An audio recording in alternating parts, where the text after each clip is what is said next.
in nomine veritatis mendacia eferimus.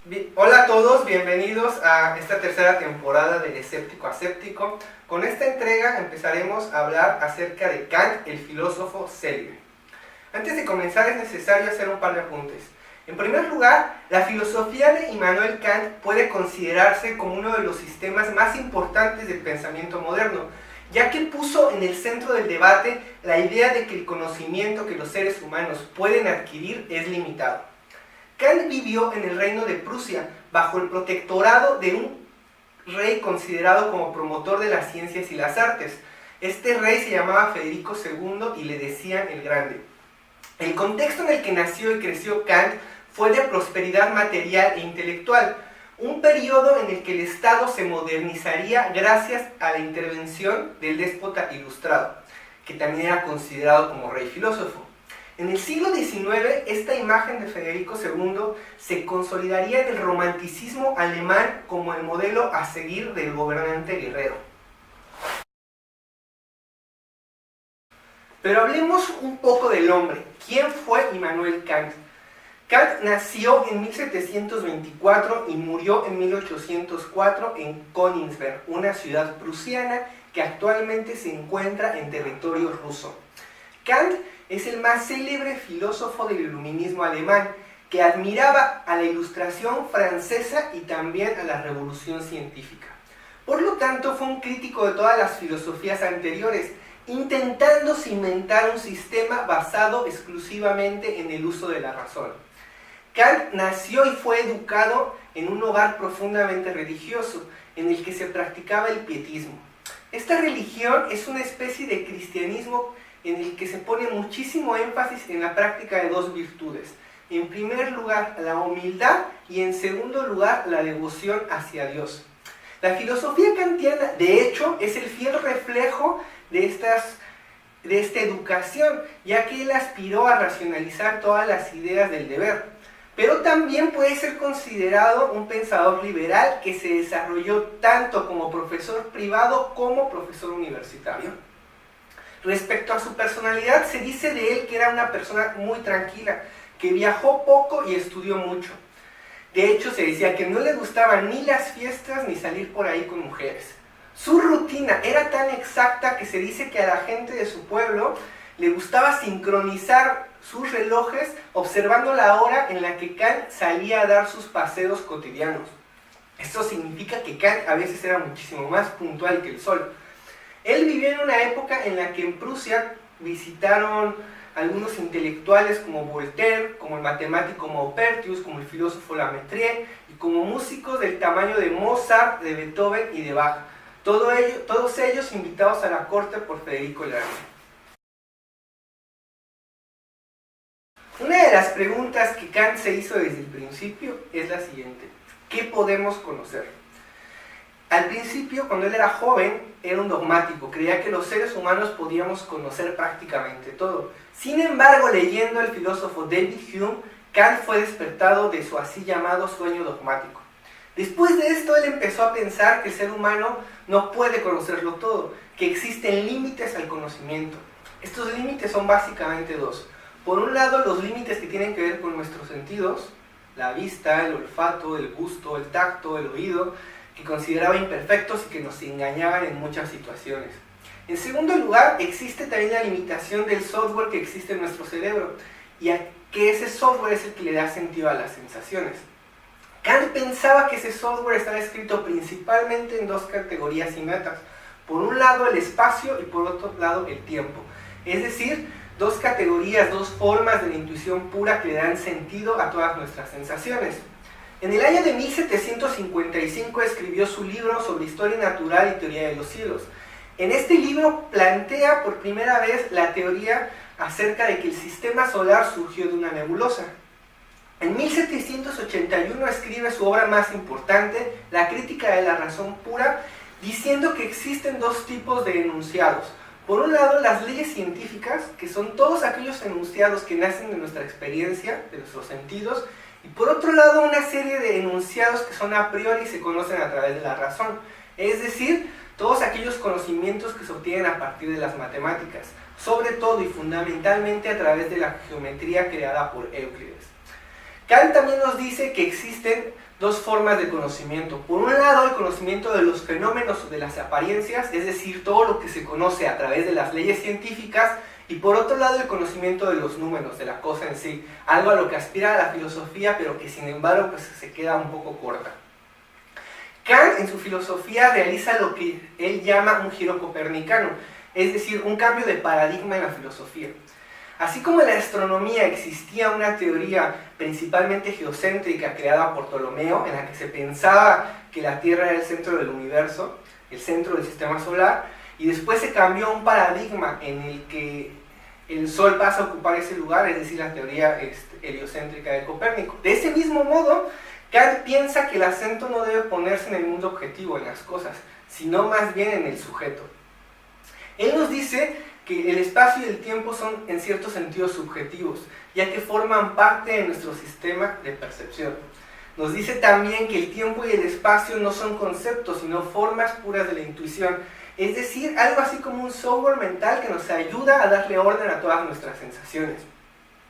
En su filosofía también tienen especial importancia las antinomias, es decir, algunos estudios que tratan acerca de las contradicciones lógicas, de tratar de explicar el principio y el fin del mundo, la simplicidad o complejidad del mundo, la causalidad y la libertad, así como la existencia de Dios. Hola, ¿qué hay? Hola, chef. ¿Qué tal estás? Mal. Sí, hubo tiempos mejores, ¿eh? ¿Por qué permite Dios que muera Kenny, chef? ¿Por qué? Kenny es mi amigo. ¿Por qué no se lleva al amigo de otro? A veces Dios se lleva a los que tenemos más cerca, a los que más queremos, eso le gusta.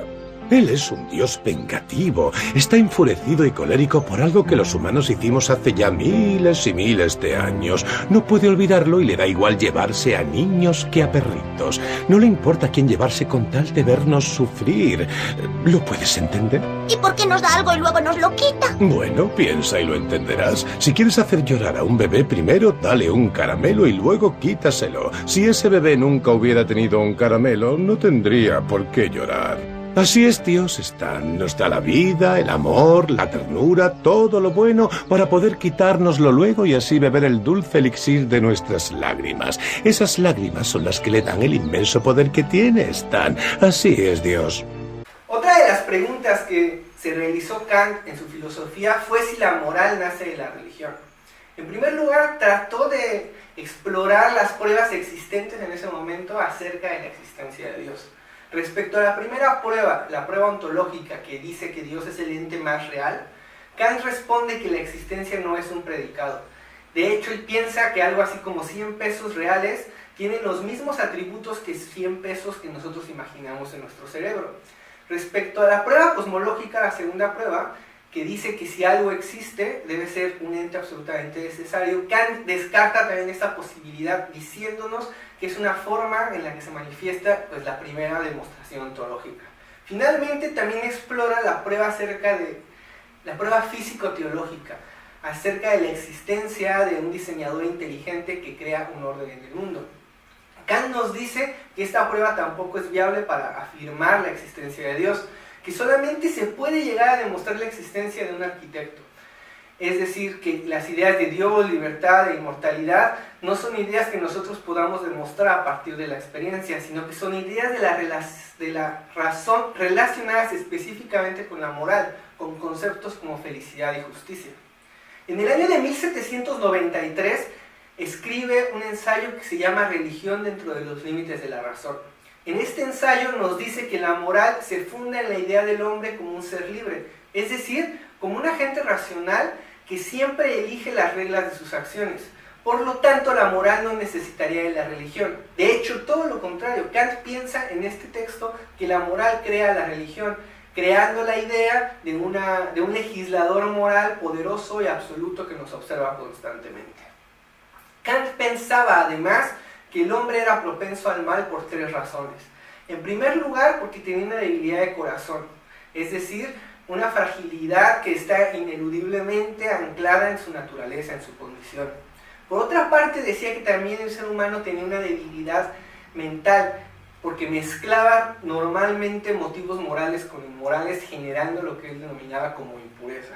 Y finalmente también nos habla acerca de la propensión del hombre a adoptar máximas malas, conductas nocivas para los propios individuos y para sus semejantes. A este tipo de acción Kant le llama malignidad.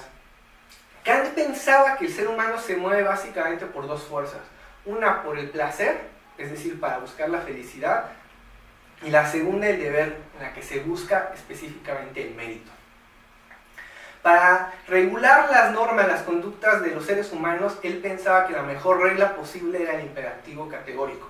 El imperativo categórico nos dice que debemos actuar de tal modo que las reglas de nuestras acciones puedan ser válidas para cualquier ser racional. Hay que poner mucho ojo en esto que está diciendo Kant, porque Kant aquí está describiendo las características de una moral universal. Es decir, que si se llegase a demostrar que existen extraterrestres en alguna parte del mundo, en alguna parte del universo, y esos extraterrestres llegasen a ser inteligentes, racionales, tendrían que llegar a la misma conclusión a la que él llegó. Por otro lado, nos habla acerca de otra regla importante para las acciones: tratar a los demás como si fueran un fin y jamás como si fueran un medio para llegar a otros fines. Esto equivale a la regla de oro de la moral de la Edad Media, es decir, trata a los demás como te gustaría que te tratasen a ti mismo. Finalmente, Kant nos dice que hay que buscar la moral en la razón, no en la sensación. Es decir, que para pensar en los actos morales debemos forzosamente pensar en el concepto de deber y no en el concepto de placer. Pero, ¿qué decía Kant acerca de la relación entre moral y derecho? En primer lugar, nos decía que tanto la moral como el derecho se tratan sobre el deber y sobre la ley. Sin embargo, existen diferencias que las hacen ser desiguales. En primer lugar, la moral es una ley interna que se da a un individuo a sí mismo para obligarse a actuar de determinada forma de acuerdo al uso de su razón. Es decir, en la moral, todas las leyes, todas las reglas van a venir del fuero interno.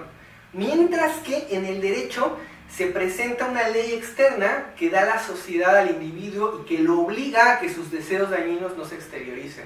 Es decir, mientras la moral se fija en el fuero interno, en el derecho lo importante es el fuero externo. Kant nos va a decir que la moral es el reino de la dignidad, es decir, es un momento en el que el hombre se ve frente a sí mismo como legislador de cada uno de sus actos, mientras que el derecho es el reino del deber externo y la obligación heterónoma, es decir, es ese conjunto de reglas, de normas que la sociedad nos da a nosotros para regular nuestros comportamientos. Para concluir, Kant fue el precursor del idealismo alemán. Fue un filósofo que consideraba la ignorancia como una culpable incapacidad de la que el ser humano debía escapar ilustrándose. Esto es, razonando, pensando, conociendo. De hecho, él decía esta frase en latín: sapere aude, atrévete a usar tu propia razón.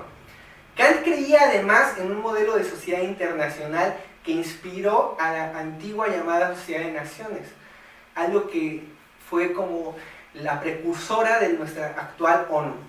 Consideraba también que si se daba una relación internacional sana, podía llegarse a dar una paz perpetua, una paz para siempre entre naciones. Kant influyó en pensadores como Hegel, como Schopenhauer, como Fichte, como Schelling y como John Rawls. Fue un hombre que vivió siguiendo las máximas de su filosofía. Por eso era un hombre tremendamente inteligente, pero también tremendamente aburrido. Posiblemente como filósofo muchos lo admiremos, pero pocos quisiéramos tenerlo como amigo. Él creó, de hecho, una moral para ángeles, usando un formalismo libre de contenidos sensibles. Nos decía que antes de pensar en ser felices, deberíamos pensar en merecer la felicidad. Gracias. Maldito Moe, tonto sin imaginación, ladrón de recetas. Homero, puede consolarte el hecho de que algo que tú creaste está haciendo feliz a mucha gente. ¡Ay, claro! ¡Si estoy haciendo feliz a la gente! ¡Soy el hado mágico de la felicidad! ¡Vengo del país fantástico de la felicidad! Ah, por cierto, estaba siendo sarcástico. Ya lo sabía.